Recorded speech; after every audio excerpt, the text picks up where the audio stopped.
whatever is currently acting as its centripetal force is pulling it towards the center of that orbit. Now the only thing physically attached to this object is the rope. The rope is going to exert a force of tension that way. The only other force present on that object is the force of gravity down. The only two forces present are gravity down and tension in the rope. So one of those two things has to be serving as the centripetal force in this scenario. Those are the only two forces. One of them has to be the centripetal force. Could it possibly be gravity in this case? At least one person shaking their head. Gravity can't be the centripetal force in this scenario because it's pointing in the wrong direction. Centripetal force has to point to the center of the orbit. So gravity is specifically not it this time. The identity of centripetal force in this question is the X leg of the tension.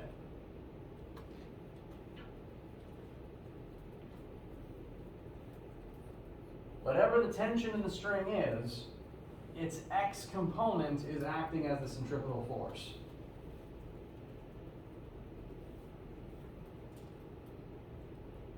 Now, we don't know what the tension in the string is just yet.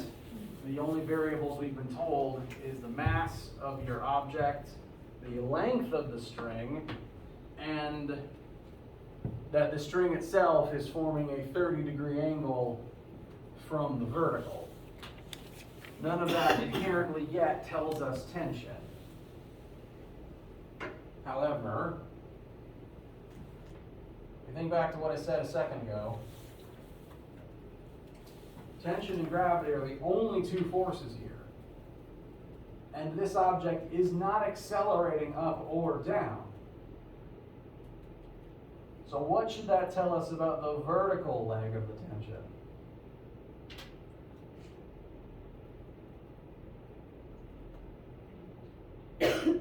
Bless you. The vertical leg of the tension is the only thing present to cancel out the force of gravity. So the X leg of tension is our centripetal force, and the Y leg of tension should be equal and opposite to the weight of the sphere. If it wasn't, the sphere would fall. So even though we don't know what T is, we can approximate the Y leg. We know the angle, and knowing one side and one angle means we can find the other two sides too. Bless you. So to kind of give you a starting point, we are going to need a value for the centripetal force. That centripetal force will be equal to the X leg of this force triangle, which tangent of theta will be opposite over adjacent. So tan 30 equals centripetal force over mg. Therefore, centripetal force should be equal to mass times 9.8 times tangent of 30.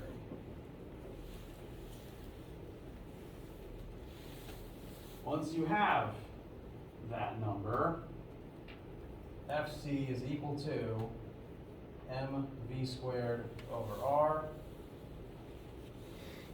Solve this to find Fc. We know m, we want v. We do have to figure out r. And I will point, for that part, I will specifically go ahead and point out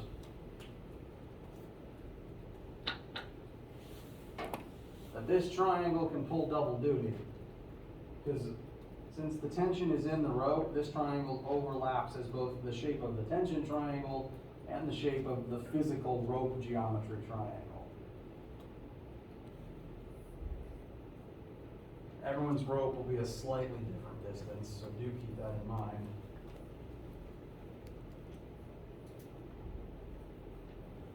But our radius is going to be the bottom leg of this triangle. You do know the hypotenuse and you do know the 30-degree angle. So this trig will tell us FC, this trig should tell us R, we know M, we know B. And part A is the only thing you gotta do here. B and C are dead.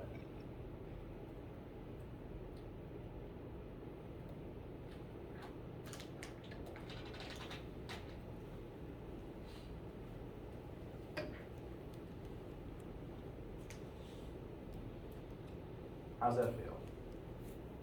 Whoever asked originally, is that better? Okay.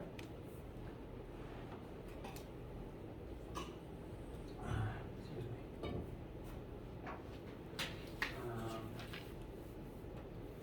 So your hand up. Four. Mouse. Please. Yes, we can. So, number 4 is a gravity question. We specifically have 2 different objects and a third object placed between them. So there's 3 objects total. You know the mass of all 3 objects, which is nice. The first thing you're asked is, if you arrange these objects such that the third is directly between the first 2, and the question does make it clear which masses are on the outside versus your central one. Bless you.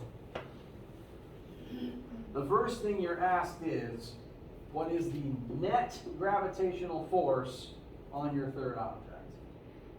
Now, being between the other 2 means that the first object is going to exert a gravitational pull on object 3 this way, and the second object is going to exert a gravitational pull on object 3 this way. So those 2 gravitational forces are going to oppose one another.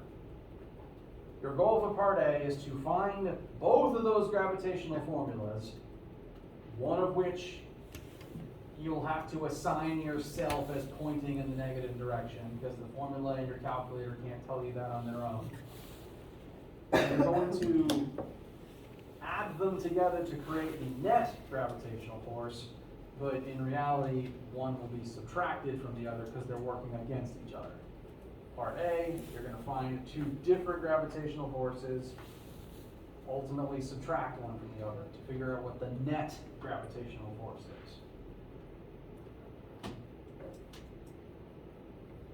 Because this third object is going to get pulled in 2 different directions at the same time. It can't move in both at once, so those 2 forces will add up to create a net force. And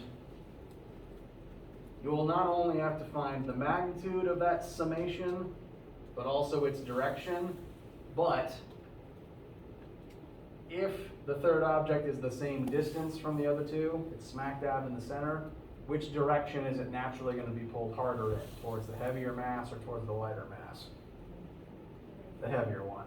So your numbers will vary slightly, but the direction should always be towards the one with more mass. That's the one that's just naturally going to pull harder.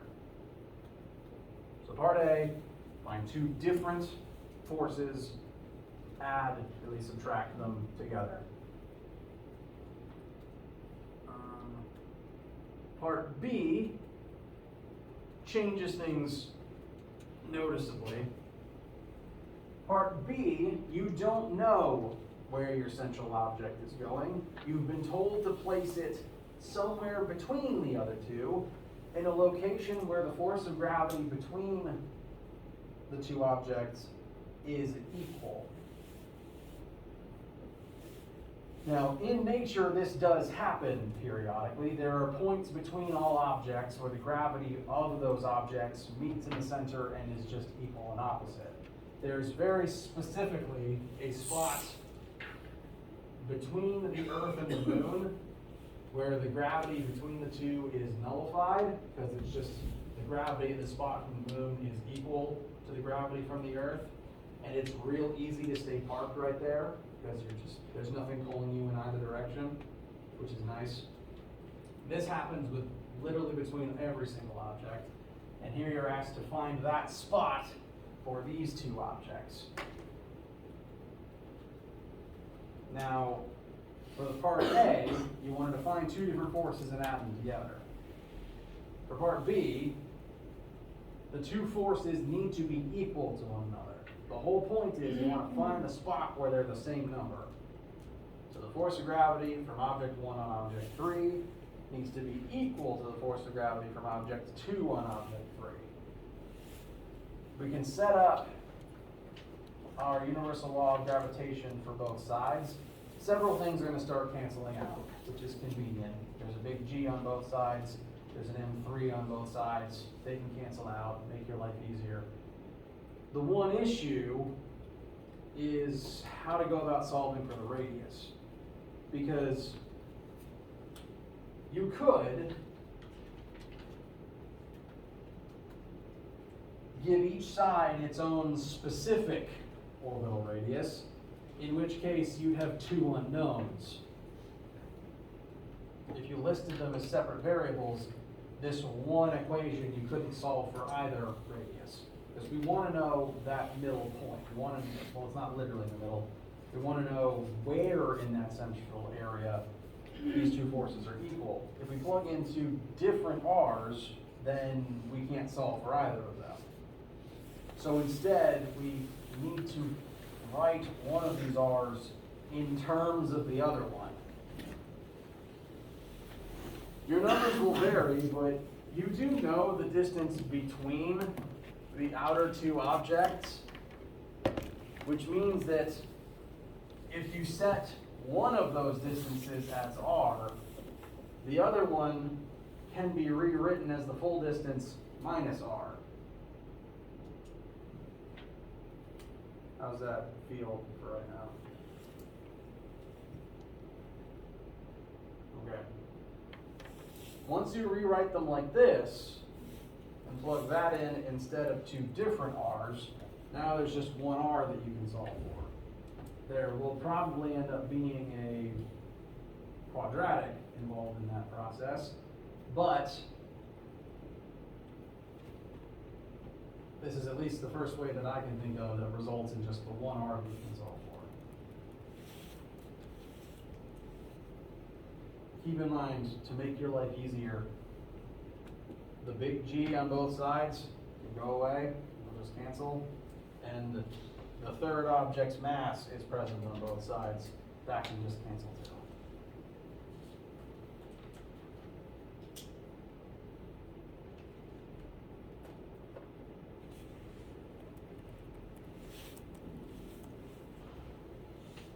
Does that help? All right. Does anyone else have any issues or confusions with number 4 specifically for right now? Okay. Yes. Can you go over what you need to do to put in scientific notation? Because I always put in. Yes, absolutely. So my calculator actually tends to give me answers in kind of this term. Now, if your calculator doesn't, then the E is shorthand for times 10 to the blank power. So to give a quick example, speed of light is a common one. Say this was our answer, 3 times 10 to the 8th. The E is in place of the times 10 to the. So 3 E 8.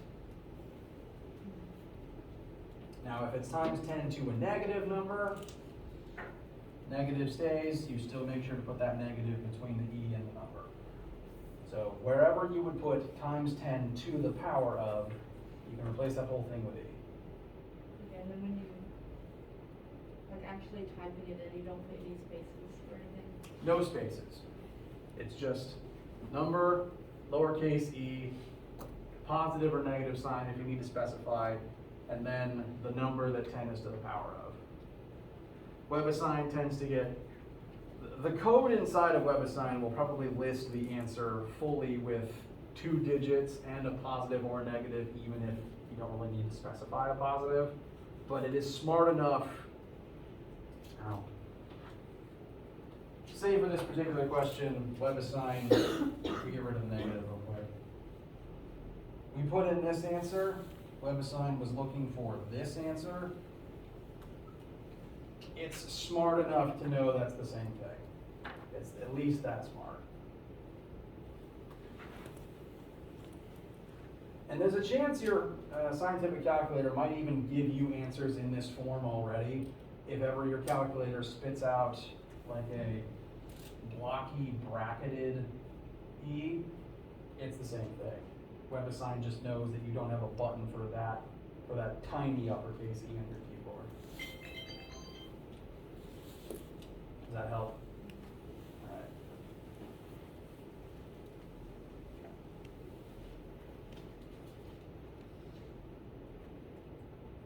Any other questions related to this assignment?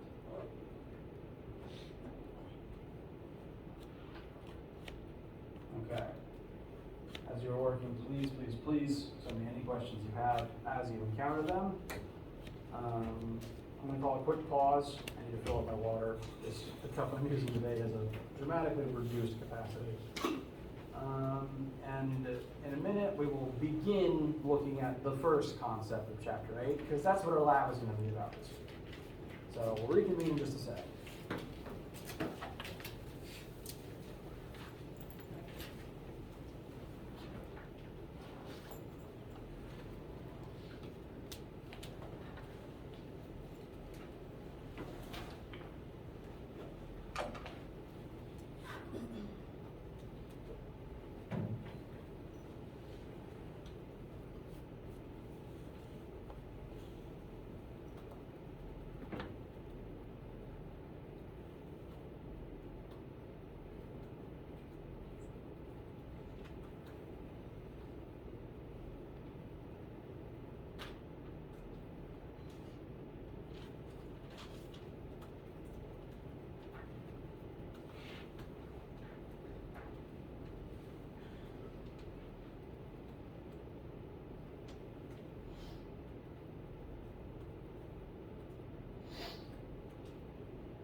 Questions, needs, concerns, etc.?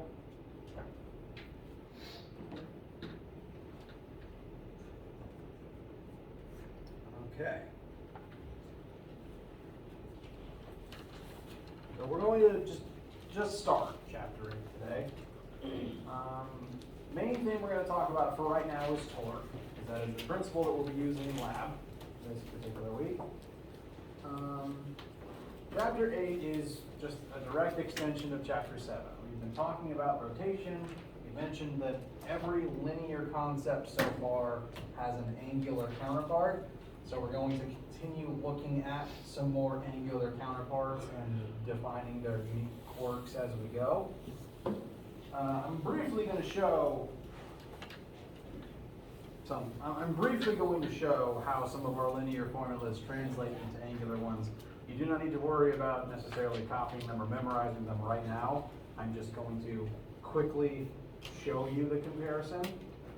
Because as Chapter 8 goes on, we're going to focus on the angular counterparts to force, momentum, and kinetic energy, in addition to moment of inertia, which is an important tertiary variable there. But for right now, this is just to show you what we're going to be doing. Right now, the main thing we're going to be focusing on is the angular counterpart of force. And the name for the angular counterpart of force is torque. Now, I'm reasonably confident that's a word most of you would have heard before. I probably even mentioned the word torque before, at least in passing. And torque is very much like normal linear force. The primary difference is linear force makes masses accelerate linearly in straight lines. Angular force, or torque, makes objects accelerate angularly. Torque is what specifically causes things to start spinning. So anytime you've made something spin, you've exerted a torque on it. And the way in which you create torque is simply by exerting a force at some radius from an axis of rotation. As a quick example, let us look at the wheel. If I was to just make this wheel spin, I would probably grab it and I would exert a force by grabbing the edge of the tire, and right now I'm going to exert a force straight down. And that force was specifically exerted at some radius from its axis of rotation. So the only way to create torque is to exert it on a spot other than the axis itself. If I was to exert a similar force on the actual axis, so on this handlebar, if the force I exert is on that axis and not some radius away from it, is it going to create spinning? No. I can swing it around by the axis however much I want, but that's not going to make it spin about its axis very much. It is only when I exert that force some distance away from the axis that the spin actually starts to come into effect. That is specifically when the force becomes a torque. And like how linear force causes linear acceleration, torque causes angular acceleration. And you've created torque probably every day since you've been walking around using your hands. Because I guarantee at least most days of your life, you've probably opened a door. If someone wouldn't mind, if I could get a student volunteer so that I can get your testimony for this and not just my own, I would simply like you to come open this door, or at least swing the door about on its hinges.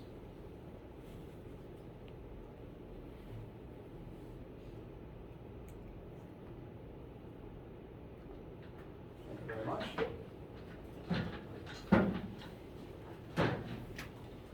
And as we're doing this, I want you all to just think about your experiences opening doors your whole life.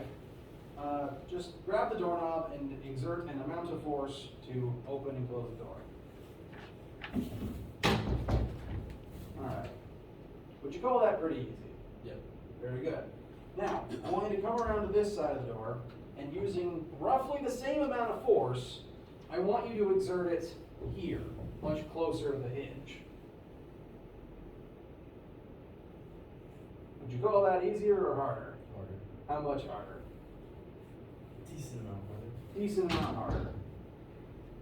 You can all try this yourself. I do recommend it. Thank you very much for your expert testimony.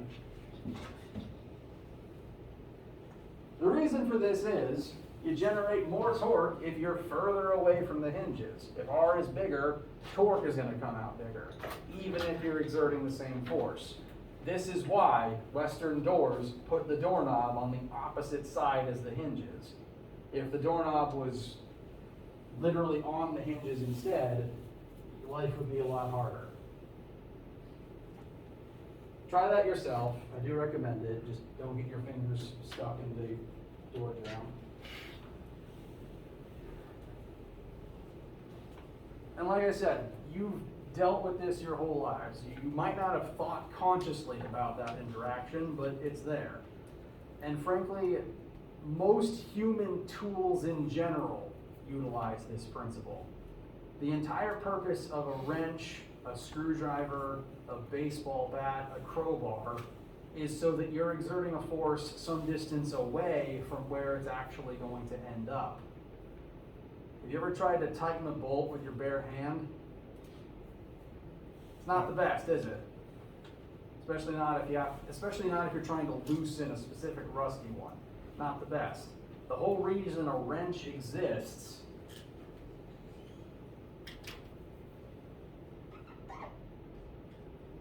terrible hexagon is so that you're exerting the force some distance away from the thing spinning. You have to move your hand further, but it takes less force to actually get it to move in the first place. So this whole formula is just literally multiplying radius by force. The further away the force is applied, the more torque you create. Which is a pretty neat trick. I don't recommend you try this one, but if you've ever attempted to lift a manhole cover, that's not easy or fun. They're very heavy. They're usually solid, probably cast iron. And they are very hard for any human to simply deadlift straight up with your bare hands. But a crowbar, if you are specifically applying the force a radius away from the edge of the actual manhole cover, it lifts up pretty easy. And then you're able to just slide it out of your way. So, torque saves lives. It's pretty neat. You probably heard it like in car commercials, 450 brake torque, horsepower. I'm conflating a few things, but you probably heard the word torque in car commercials. Because torque causes angular acceleration, meaning that torque makes the wheels of the car spin. So, shows up lots of places. You've dealt with it before, and we're going to start putting some numbers to it. A couple minor things to note before we use the formula. The variable for torque, this is a lowercase tau. Please correct me if I'm wrong, I'm not a Greek scholar. I believe tau is functionally just the Greek equivalent to letter T. Uppercase tau is usually drawn as a T with some extra brackets on the top part of it. This is a different physics variable. For some reason, uppercase tau was used for period of oscillation, whereas lowercase tau is used for torque. I tend to overemphasize the difference between it and lowercase t by making the top really wiggly. Most computers, it's kind of flat. It just looks like a script T. So when I overemphasize it like this, it's a tau, it refers to torque. And uniquely, unlike all the other angular counterparts so far, which have replaced meters with radians in some way, the unit for torque is usually just newtons times meters, Newton meters. So the formula tells us the unit. You multiply a radius in meters times a force in newtons, the unit is Newton meters. So it's kind of nice to be straightforward for once. Questions so far?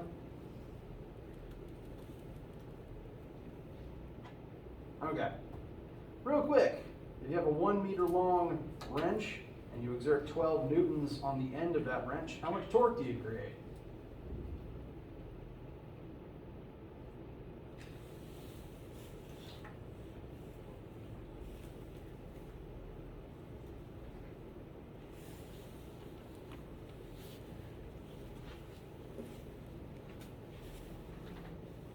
Newton meters. Very good. We just multiply our force times the distance at which it is exerted. Fantastic. To make this slightly harder, let's make the situation a tiny bit more complex. We've still got the same length of wrench, and we're still going to apply 12 newtons of force to it, but very frequently, if you are using tools in an industrial setting, say This particular wrench is affixed to a bolt. I'm trying to get it to spin specifically that way. If I was to physically try to grab this to make it move, because of the way that my arms are bent, I'm going to be pulling somehow at some angle, just because my arms are not currently level with the end of the wrench. Now I am exerting 12 newtons of force on a 1 meter long object. However, there's a caveat with the torque formula, just a small one. You might have noticed it. The force and the radius need to be perpendicular from one another.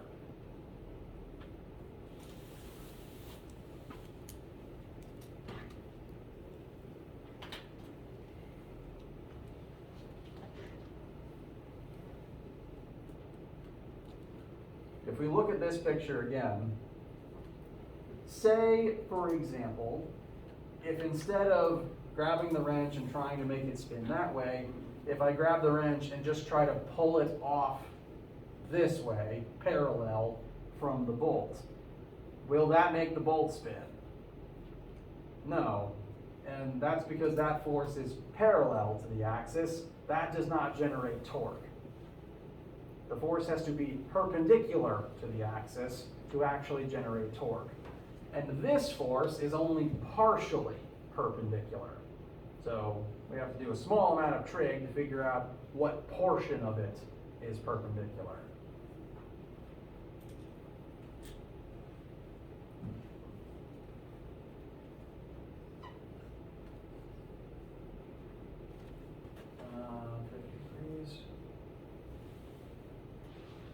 So we have our wrench, we have our force at this angle.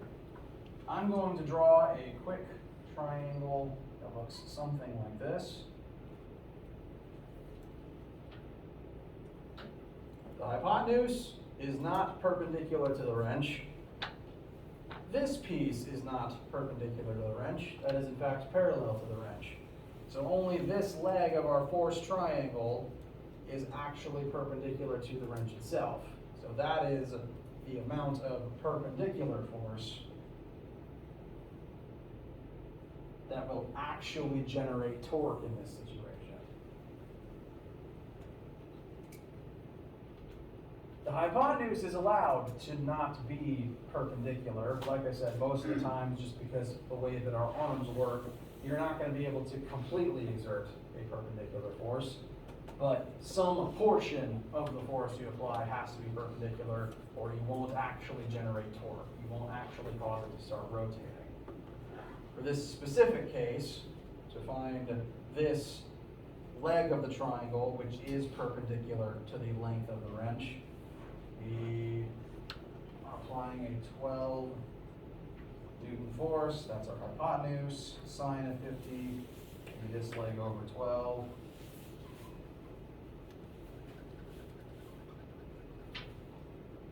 So our perpendicular force will be 12 times sine of 50. And then that will be the force that we multiply by 1 meter to create some number of Newton meters. So the thing to take away from this, force applied at a radius from an axis of rotation will create torque, but specifically only force perpendicular to the applied axis generates the torque. Questions so far?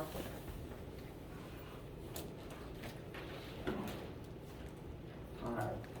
This will be what lab this week is about. So hold on to these notes if you're going to have lab today specifically.